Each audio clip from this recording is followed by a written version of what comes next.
Marcus wiped the sweat from his forehead as he pushed his cleaning cart down the marble hallway of Whitmore Industries, the clicking of his daughter's wheelchair echoing softly behind him. At 42, his hands were already weathered from years of scrubbing floors and emptying trash bins, but his eyes still held the gentle warmth that had first attracted his late wife, Sarah. 8-year-old Emma followed him everywhere during summer break, her bright smile never dimming despite the cerebral palsy that had confined her to wheels since birth. "Daddy, why does that lady always look so sad?" Emma whispered, pointing toward the corner office where Victoria Whitmore sat hunched over her desk, surrounded by towering stacks of papers and the cold glow of multiple computer screens. Marcus glanced at the woman who owned the building where he'd worked for 3 years. Victoria Whitmore was known throughout the city as the ice queen of real estate development, a woman who'd inherited billions and wielded her power with ruthless efficiency.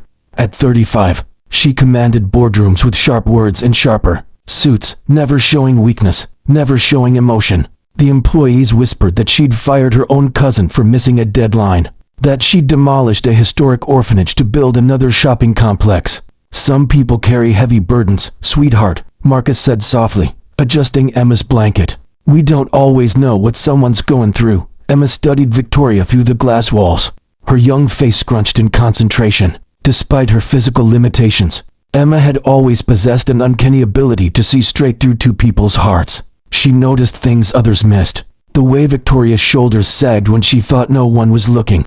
How she ate lunch alone every day. How she never received personal phone calls. That evening, as Marcus finished mopping the executive floor, Emma wheeled herself closer to Victoria's office.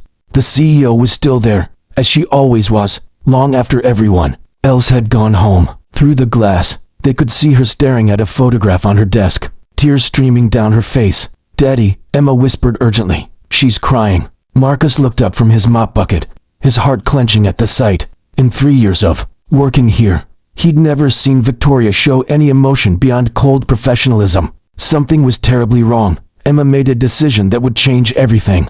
Before Marcus could stop her, she wheeled herself right up to Victoria's door and knocked with her small fist against the glass. Victoria looked up, startled, quickly wiping her tears. She'd noticed the janitor's daughter before. It was impossible not to, with her infectious laughter echoing through the usually sterile hallways.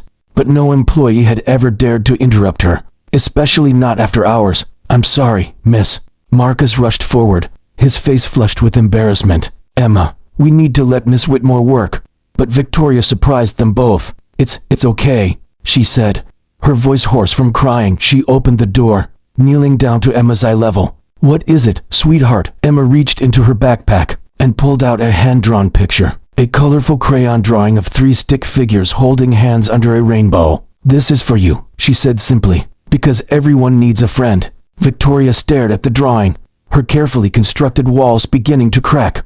Why would you give this to me?" "Because you look lonely," Emma said with the brutal honesty only children possess, "and because my daddy says kindness is free, but it's the most valuable thing you can give someone." That night, Victoria went home to her empty penthouse and stared at Emma's drawing for hours. For the first time in years, she thought about the little girl she used to be, before the car accident that killed her parents, before the cold relatives who raised her with duty instead of love, before she learned that vulnerability was a weakness that others would exploit. The next morning, something unprecedented happened.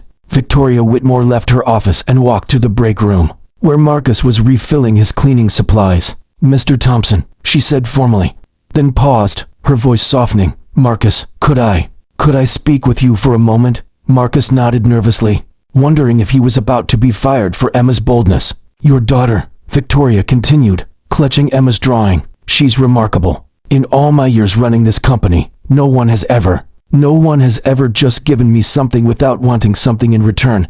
Emma sees the world differently than most of us," Marcus said proudly. "Her condition has never stopped her from believing in the goodness of people." Victoria's composure finally cracked completely. "I don't remember the last time someone was kind to me just because.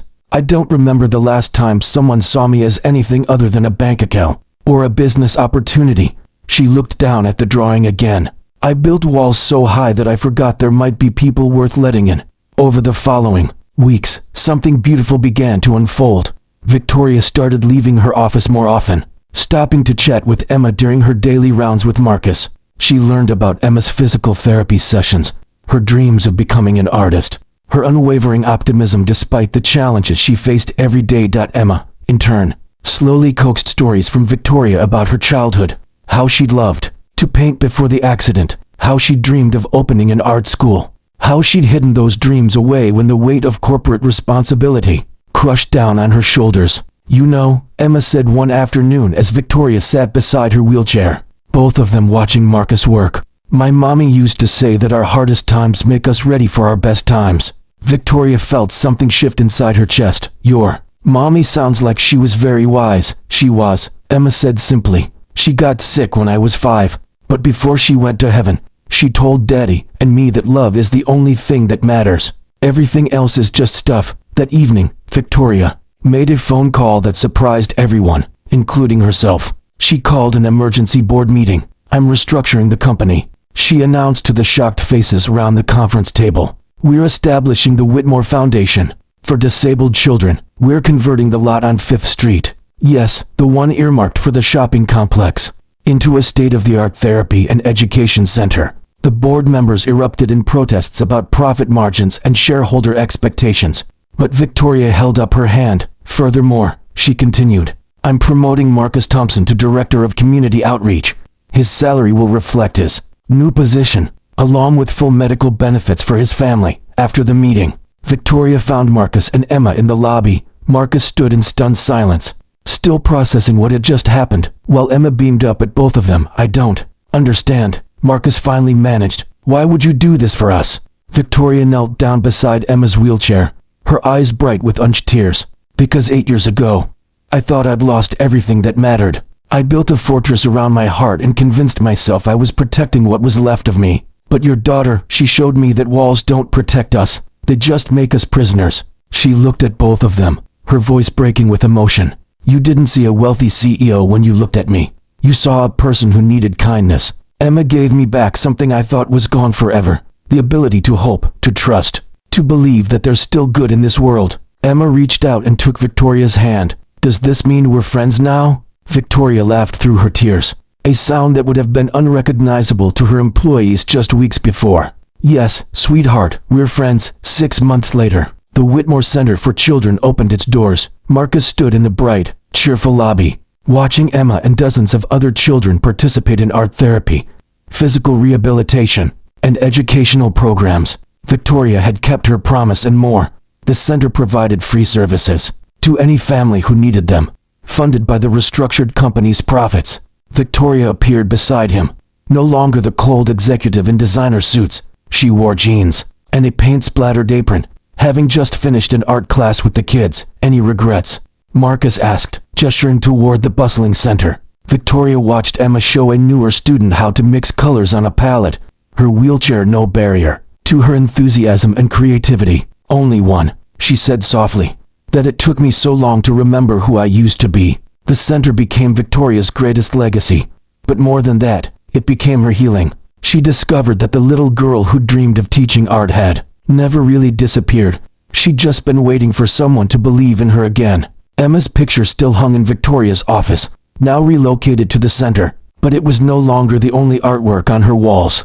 The office was filled with paintings and drawings from all the children whose lives had been touched by kindness, proof that sometimes the smallest gestures create the biggest changes. Marcus often thought about Sarah's words, the ones Emma had shared that day. Their hardest times had indeed prepared them for their best times, not because of money or status, but because they'd learned that real wealth isn't measured in dollars. It's measured in the connections we make, the kindness we share, and the hope we choose to carry forward. Every evening, as the three of them walked through the center together, Marcus and Victoria pushing Emma's wheelchair between them, they carried with them the knowledge tea